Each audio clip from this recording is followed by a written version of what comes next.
Selamat malam, perkenalkan nama saya Gabriel Saputra Somin dengan NIM 2301020102 di tim B01 Kampung Melayu.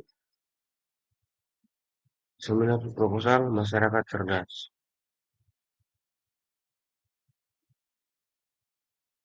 Jadi ini adalah bagian observasi gambar, ada 3 gambar. Pada gambar ini ditampilkan proses observasi yang kami lakukan di Kampung Melayu dilakukan secara langsung di lapangan. Observasi merupakan tahapan awal sebuah penelitian dan kegiatan pengabdian masyarakat yang bertujuan memperoleh gambaran nyata mengenai kondisi, permasalahan, serta kebutuhan yang ada di lingkungan sasaran.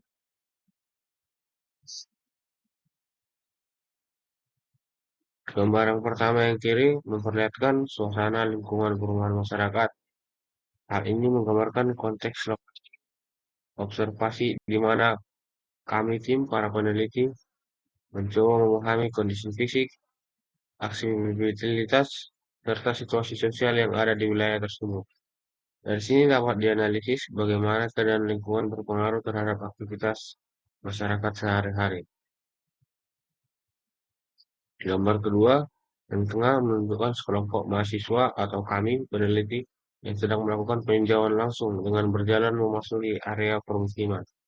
Tahapan ini memperlihatkan proses pendekatan lapangan, di mana tim berusaha mengamati situasi secara lebih dekat, mencatat hal-hal penting, serta membangun komunikasi awal dengan masyarakat sekitar.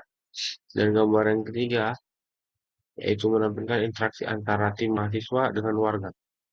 Momen ini mencerminkan proses wawancara atau diskusi langsung di mana informasi diperoleh secara mendalam melalui percakapan. Dari interaksi inilah tim mendapatkan data tentang permasalahan, kebutuhan, serta harapan masyarakat. Yang selanjutnya, design thinking.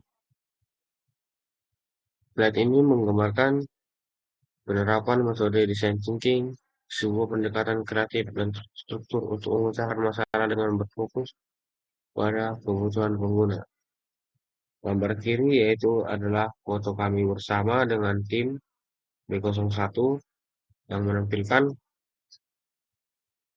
orang-orang yang terlibat dalam kegiatan kolaborasi dan diskusi. Hal ini menunjukkan bahwa proses desain thinking bersifat partisipatif, di mana ide-ide lahir dari kerjasama tim, saling bertukar perspektif, serta merumuskan solusi bersama. Gambar tengah adalah gambar saya sendiri yang mencatat atau menggambar sebuah ide. Tahap ini proses ideation atau prototyping yaitu menuangkan gagasan dalam bentuk visual atau konsep konkret sehingga lebih mudah dipahami. Yang selanjutnya adalah sketsa yang kami telah buat dan rancang. Yaitu ada 5 sketsa.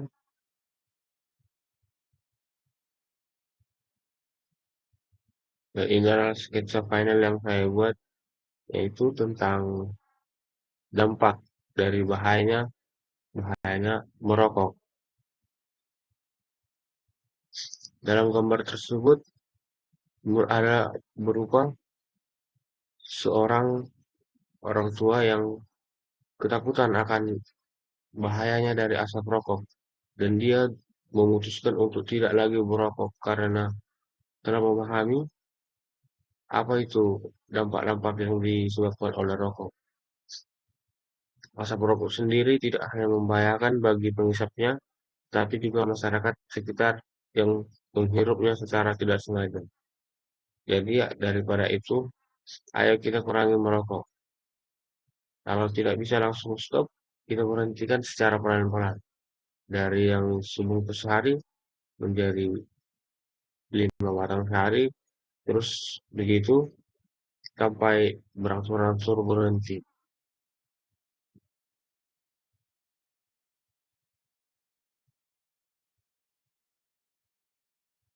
Yang selanjutnya adalah state of the art, yaitu konteks ini berfungsi untuk memaparkan perkembangan atau kondisi terkini terkait topik yang diteliti.